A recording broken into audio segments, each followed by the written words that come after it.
saudara-saudari yang dikasihi dalam Tuhan kita Yesus Kristus, perkenalkan nama saya Rahel Gloria Melinda Sriani.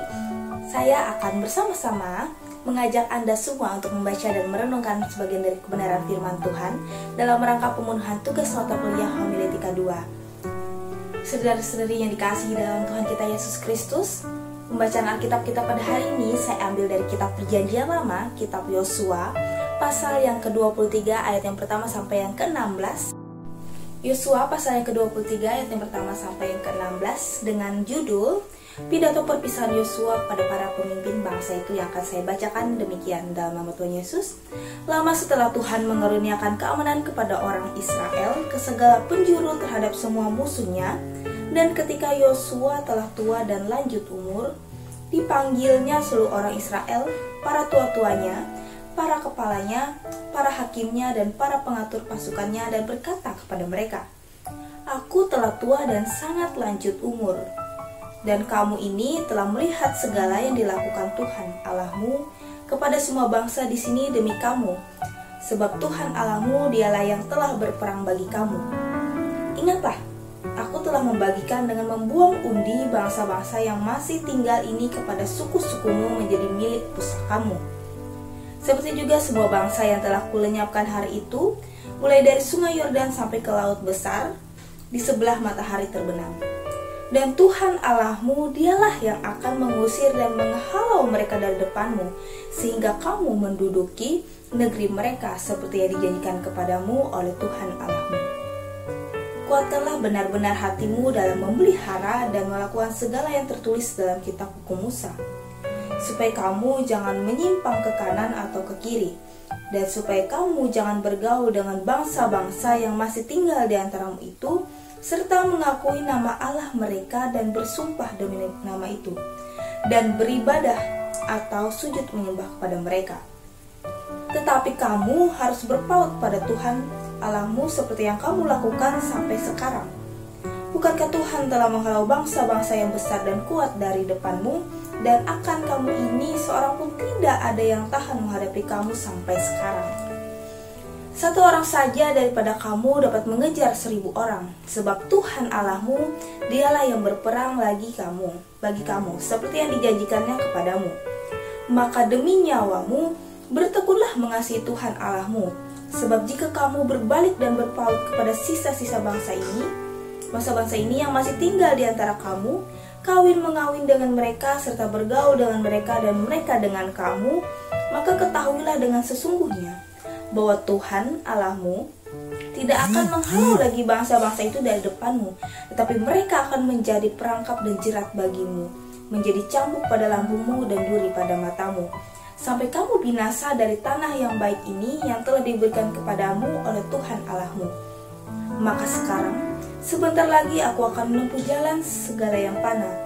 Sebab itu insaflah dengan segenap hatimu dan segenap jiwamu, bahwa satu pun dari segala yang baik yang telah dijanjikan kepadamu oleh Tuhan Allahmu tidak ada yang tidak dipenuhi. Semuanya telah digenapi bagimu, tidak ada satu pun yang tidak dipenuhi. Tetapi seperti telah datang atas kamu segala yang baik yang telah dijanjikan kepadamu oleh Tuhan Allahmu, demikianlah Tuhan akan mendatangkan atas kamu segala yang tidak baik, sampai Ia telah memusnahkan kamu dari tanah yang baik ini yang diberikan kepadamu oleh Tuhan Allahmu. Apabila kamu melangkahi perjanjian yang telah diperintahkan kepadamu oleh Tuhan Allahmu dan pergi beribadah kepada Allah lain dan sujud menyembah kepada mereka, maka murka Tuhan akan bangkit terhadap kamu sehingga kamu segera binasa dari negeri yang baik yang telah diberikannya kepada kamu. Firman-Mu itu pelita bagi kaki kami dan terang bagi jalan kami. Amin. Saudari yang dikasihi dalam Tuhan kita Yesus Kristus, pada hari ini saya akan membawa kita dalam perenungan firman Tuhan kita yang telah kita baca dari Yosua yang pasal yang ke-23 ayat yang pertama sampai yang ke-16. Kita bisa melihat bahwa dalam pembacaan Alkitab kita tadi, bahwa itu tentang Yosua yang sudah tua dan akan menasihati bangsa Israel. Dia ingin menasihati bangsa Israel. Namun sebelum itu kita akan menggali lebih dalam tentang Yosua. Yosua seperti yang kita tahu dengan cerita-cerita yang sangat terkenal, bahwa Yosua yang menggantikan Musa untuk membawakan bangsa Israel untuk memasuki tanah Kanaan. Karena apa?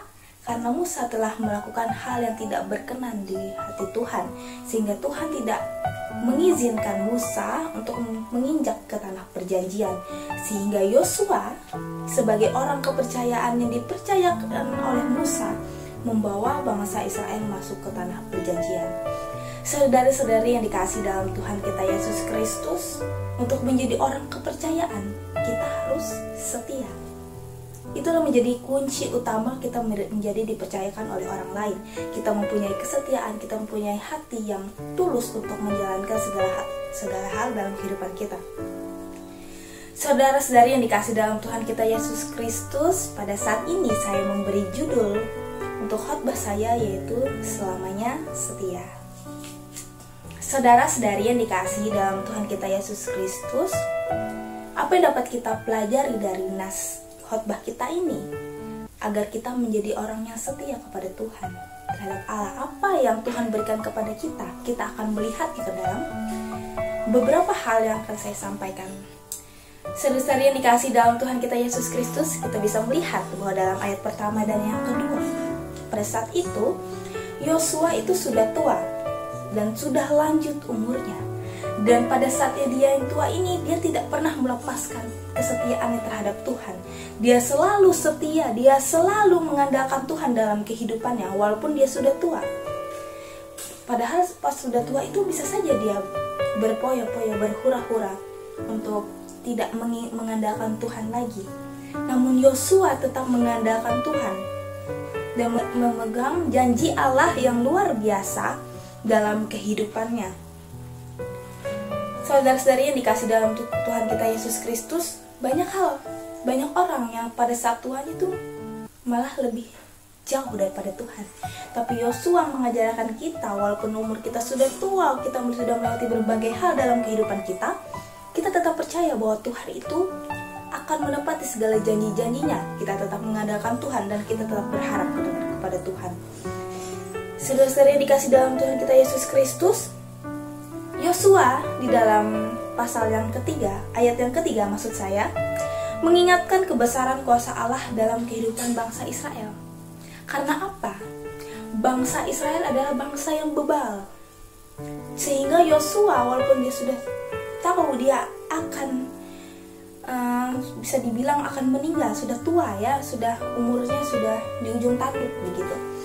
Jadi dia ingin mengingatkan bangsa Israel bahwa mereka selalu mendapatkan kesetiaan Allah, selalu mendapatkan janji-janji Allah, selalu mendapatkan berkat-berkat Allah yang luar biasa. Sehingga Yosua yang sudah tua itu ingin bangsa Israel selalu mengingat semua hal tersebut. Jadi bangsa Israel itu tidak meninggalkan Tuhan. Kenapa? Karena Tuhan tidak pernah meninggalkan mereka. Bangsa Israel mendapatkan yang terbaik dari Tuhan. Tuhan memberikan tanah perjanjian yang baik, yang subur, yang luar biasa. Padahal ketika bangsa Israel dibawa keluar dari Mesir, mereka bersungut-sungut, mereka menyembah Allah lain. Tapi Allah tetap setia. Allah tetap memberikan yang terbaik kepada mereka. Allah tetap memberikan kekuatan bagi mereka untuk melawan bangsa-bangsa lain yang menghalangi mereka untuk sampai ke tanah perjanjian. Saudara-saudari yang dikasihi kita Yesus Kristus, Allah telah melakukan segala hal yang besar bagi bangsa Israel. Begitupun dalam kehidupan kita. Allah telah memberikan yang terbaik, Allah telah memberikan yang terbesar bagi kita. Tapi kita sering melupakan Tuhan. Kita sering saja tidak mengandalkan Tuhan. Kita sering saja sedikit-sedikit dapat masalah, kita langsung kecewa. Oh Tuhan, kenapa Engkau mengecewakan aku? Padahal hanya masalah kecil, masalah sepele. Tapi kita seakan-akan menyalahkan Tuhan. Dalam kehidupan kita harusnya percaya bahwa Tuhan memiliki rencana yang luar biasa. Tuhan memiliki jalan yang lebih baik daripada punya kita. Yang pasti yang terbaik, bukan hanya lebih baik, terbaik dalam kehidupan kita.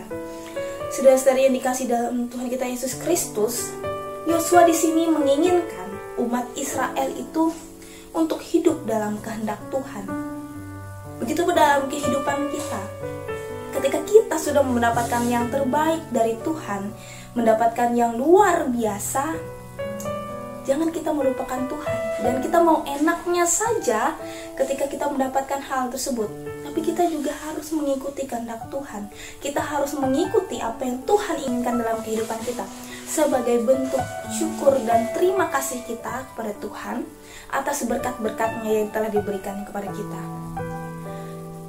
Kita mengikuti kehendaknya bukan karena itu sebuah kewajiban. Kewajiban itu terkesannya seperti memaksa, tapi itu merupakan bentuk terima kasih kita, bahwa kita telah mendapatkan hal yang luar biasa, berkat yang luar biasa, anugerah yang luar biasa. Semuanya luar biasa dari Tuhan.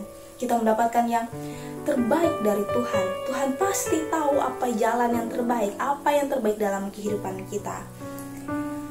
Saudara-saudari yang dikasih dalam Tuhan kita Yesus Kristus, pada saat ini kita bisa melihat dalam pembacaan Alkitab kita bahwa ketika bangsa Israel mengikuti kehendak Tuhan, maka Tuhan akan selalu menjanjikan kemenangan besar bagi mereka. Tidak ada kekalahan sama sekali. Walaupun dalam kehidupan kita sehari-hari kita bisa mendapatkan kegagalan, kekecewaan, tapi karena itu adalah harapan manusia. Itu adalah rencana kita, bukan rencana Tuhan. Tapi kita tahu bahwa rencana Tuhan adalah rencana yang terbaik dalam kehidupan kita. Namun, ketika kita tidak mengikuti kehendak Tuhan, dikatakan bahwa bangsa Israel akan mengalami kehancuran yang besar. Begitupun dengan kita, ketika kita tidak mengikuti kehendak Tuhan. Memang di dunia ini memang biasa saja, kita tidak mendapatkan balasan yang setimpal dengan perbuatan kita. Tapi kita tidak tahu di akhir nanti, saat kita menghadapi penghakiman, semuanya akan muncul, semuanya akan ada bahwa kita itu tidak melakukan kehendak Tuhan. Apa yang Anda akan lakukan ketika kita sudah di penghakiman tapi kita sudah tidak bisa apa-apa, kita tidak bisa bertobat? Oleh karena itu, lakukanlah kehendak Tuhan. Karena itu merupakan yang terbaik dalam kehidupan kita.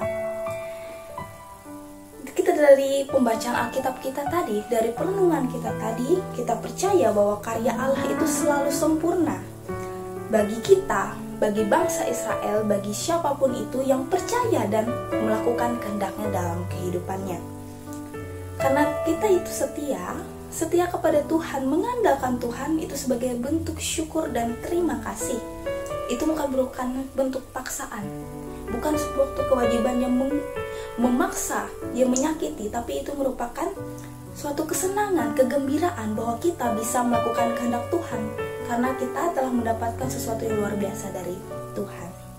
Oleh karena itu, hiduplah dengan sukacita karena Allah menjamin hidup kita jika kita percaya dan melakukan segala kehendak-Nya. Amin untuk firman Tuhan. Tuhan Yesus memberkati. Terima kasih.